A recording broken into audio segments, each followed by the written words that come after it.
एक लड़का जिसे सिर्फ इसलिए नीचा दिखाया गया क्योंकि उसके हाथ में सुई थी।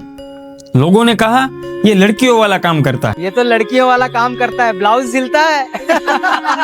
समाज ने यह तय कर रखा था सिलाई लड़कियों का काम है और जो लड़का काम करे वो मर्द नहीं।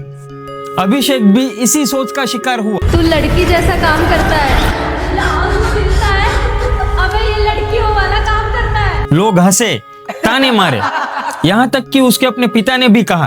पर जब कोई पूछेगा तेरा बेटा करता क्या है तो क्या बोलूंगा कि मेरा बेटा वो काम करता है जो मर्द नहीं करते। हर बार वो चुप रहा, शायद इसलिए नहीं कि उसे बुरा नहीं लगता था, बल्कि इसलिए क्योंकि वो अपने ही लोगों से लड़ना नहीं चाहता था। वो बस सिलाई करना चाहता था, अपने पैरों पे खड़ा होना चाहता था। अपने पिता को एक दिन ये साबित करके दिखाना चाहता था कि उसका बेटा जो काम करता है उसकी कीमत उसके काम से तय नहीं होती। मेरा नाम है अभिषेक सर्वेश कुमार प्रजापति। मैं मरोली बाजार गुजरात में रहता हूँ। तारो रे बरो हो मने भारी भारी नयवो गर्वो दाता। मैं जब छोटा था तब 11वीं दौर में पढ़ता था। हमारी मम्मी सिलती थी। मैं रोज देखता था कि ये मम्मी क्या रही है। तब मैंने भी एक दिन सोचा चलो मैं ट्राई करके देखता हूँ, क्योंकि मम्मी सिलती थी तो मैं रोज देखता था स्कूल से आके। गिरनारी रे बावो बाबा गिरनारी रे बावो। भाई है ना, मम्मी को देख के सिलाई सीखता थे। तो जब वो सिलाई सीखते थे तो मैं सोचता था कि चलो अच्छा ही है तो सिलाई काम। सब लोग बोलते थे कि आप, मेरे पापा लोग को बोलते थे कि आपका लड़का क्या कर रहा है, लड़के बहिरा जैसा काम कर रहा है, उनको बोलो कि दूसरा कुछ काम करे। भाई आपका बेटा ये लड़कियों वाला काम क्यों करता है? समझाओ उसको, कोई दूसरा काम करे। बाद के सब लोग जब बोलने लगे कि ये ब्लाउज सिलता है तो इसके लिए फिर बोलते कि ये यही काम करेगा। हमका जब उसका मन उसी में है तो फिर उसी करने दे वही काम। बचपन था जब बच्चे खिलौनों से खेलते थे। अभिषेक धागों और कपड़ों में अपना खेल ढूंढता था। तो जब मुझे बोलते थे तब मुझे अंदर से इतना खराब लगता था कि अब मैं क्या करूं। फिर मैं सोचता था चलो मेरे को कुछ नहीं बोलने दो उनको, उनका काम है बोलने का, करना तो मुझे ही है। लेकिन उस वक्त उसे खुद भी नहीं पता था कि जिस काम के लिए उसको इतना सुनना पड़ रहा है, एक दिन वही काम उसकी सबसे बड़ी पहचान बनने वाला है। सूखे सूखे गाँव है, सूखी सी अब छाँव है, सूखी माटी सूखा है अब हल,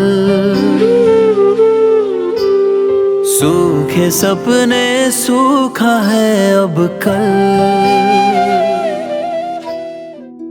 मैं स्क्रॉल कर रहा था तो मेरे में एक दिन राजा रानी का वो रील्स आ गई। तब एक दिन एक स्टोरी लगाई मैम ने कि 6 दिन का मास्टर ब्लाउज क्लास है, तो मैंने उसमें ज्वाइन किया।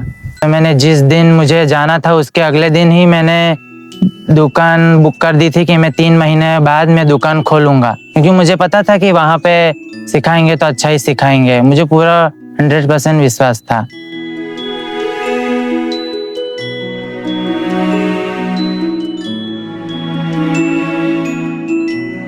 देखो पहले तो मुझे भी लगता था कि हाँ ये ज़्यादा सिलाई वाला काम क्या पता ज़्यादा चले ना चले, इसलिए मैं भाई को बोलती थी कि तुम कोई मतलब दूसरा कोई जॉब मतलब देख लो जिसमें ज़्यादा इनकम आती हो। पर अब जब दुकान अपनी खोली तब लगता है कि हाँ ये काम करके मतलब सही काम किया है।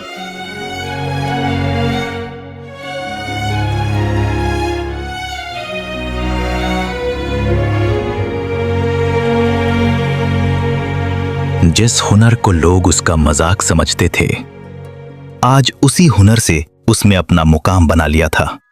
पर जब कोई पूछेगा तेरा बेटा करता क्या है तो क्या बोलूंगा कि मेरा बेटा वो काम करता है जो मर्द नहीं करते। अजीब दस्तूर है इस समाज का। लड़की सिलाई करे तो हुनर कहलाता है, लड़का सिलाई करे तो सवाल उठाया जाता है। लड़का कमाए तो मर्द कहलाता है, लड़की कमाए तो सवाल उठाया जाता है। लड़का रो दे तो कहते हैं कमजोर है, लड़की आवाज उठा दे तो कहते हैं बदतमीज है। लड़के के हाथ में औजार है तो शान है, लड़की के हाथ में वही औजार यह तुम्हारा काम नहीं है। किसने बांट दिया हुनर को मर्द और औरत के बीच में?